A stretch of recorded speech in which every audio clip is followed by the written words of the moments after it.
Trevor, your beloved, and it's fair to say that, Manchester City did a job on Club Brugge last night. I thought they'd go there and win, but I didn't think they would crush them the way they did. Very comfortable night for Manchester City.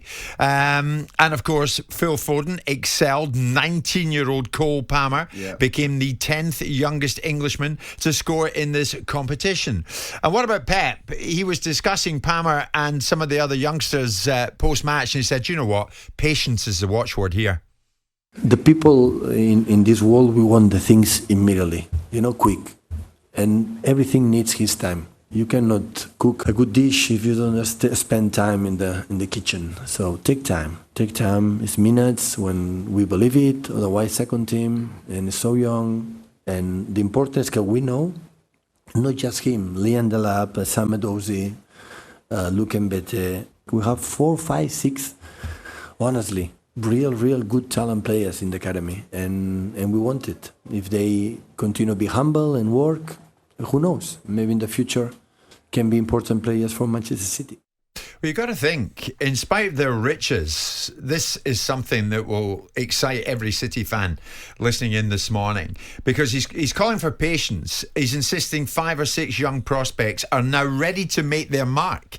Now, I know you're keeping across this, and you did a bit for the club channel as well. Yeah. What are we about to see? Well, not anytime soon, but trust the process. I think the way that Pep has handled Phil Foden, we have to trust his process and trust his timing, because you've got obviously Cole Palmer. For me, one of the most important words that he used there was humble.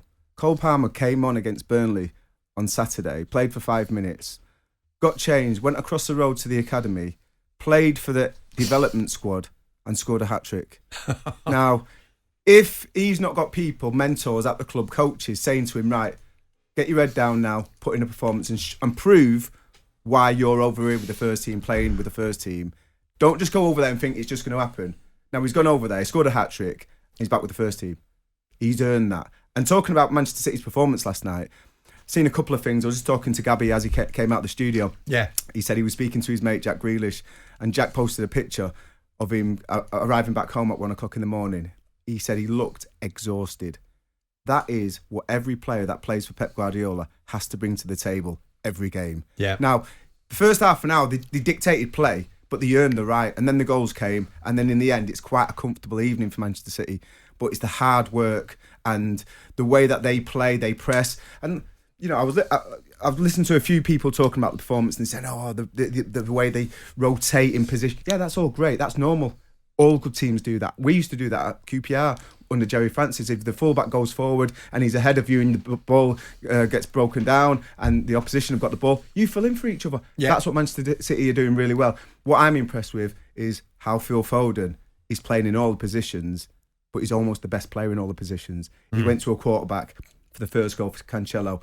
He's down the right wing. He's down the left wing. Technically, he's unbelievable. He's got the lot apart from he's quite short. You see, I would have thought, Simon, this is right up your street, because at Palace you were always encouraging youth, so. And the academy was big for you. This is City, and I have to say, with all their huge wealth and riches, quite clearly we are witnessing no block on the likes of young talent, involving people like Foden and Palmer coming through. I want to question your framing of that observation, because it's not in spite of their riches, it is directly related to their riches. Because, like Chelsea, they are able to provide environments and opportunities to provide the best coaching, the best environment. They can get the best young players. They have all of the challenges removed out of the way for producing a youth development system after 13 years of ownership that, with the due respect, should be producing talent. Part and parcel of the obligation of a football club, the responsibility of a football club, is to have a youth development policy that produces young players.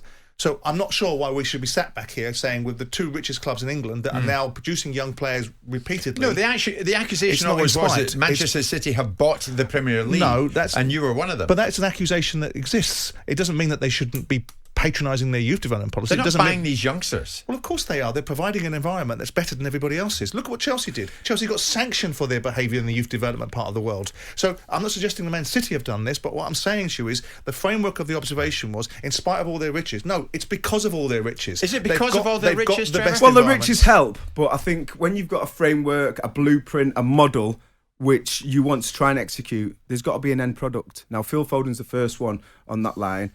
All of a sudden, you've got Samadozi playing, Liam Delap has played, you've got Luke Mbete, you've got Romero, Lavia, Josh Wilson, Esbrand. These are the players that are at the football club, training with the first team, week in, week out.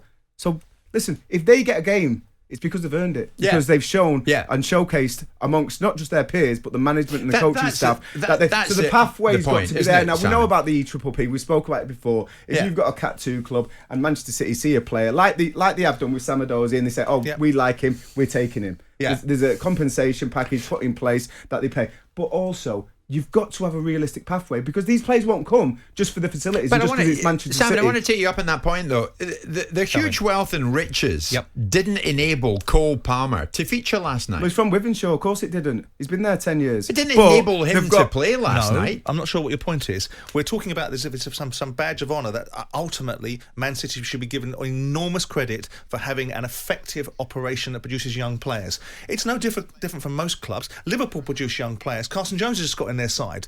The narrative that Man City have bought a Premier League is appropriate. It was as appropriate. When Chelsea did it as well.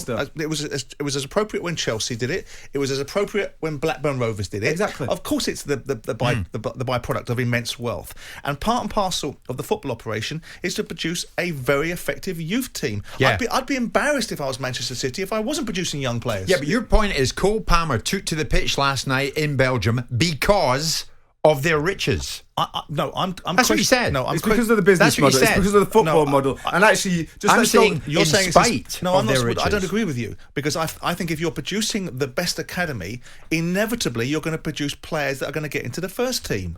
But there's different. Why is that a surprise?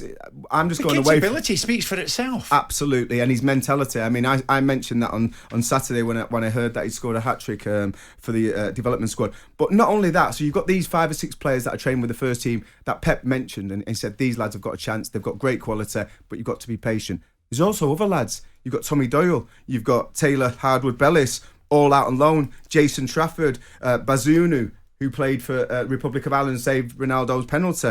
There's other players that are slightly older that the EDS and getting the odd game is not enough now. They need to be challenged even more. So it's the business model and how they see appropriate development and pathways for different players. And it's all different. Jim White and Simon Jordan. Monday to Thursday morning, 10 till 1. On AM, on DAB, via the talkSPORT app and on your smart speaker. talkSPORT.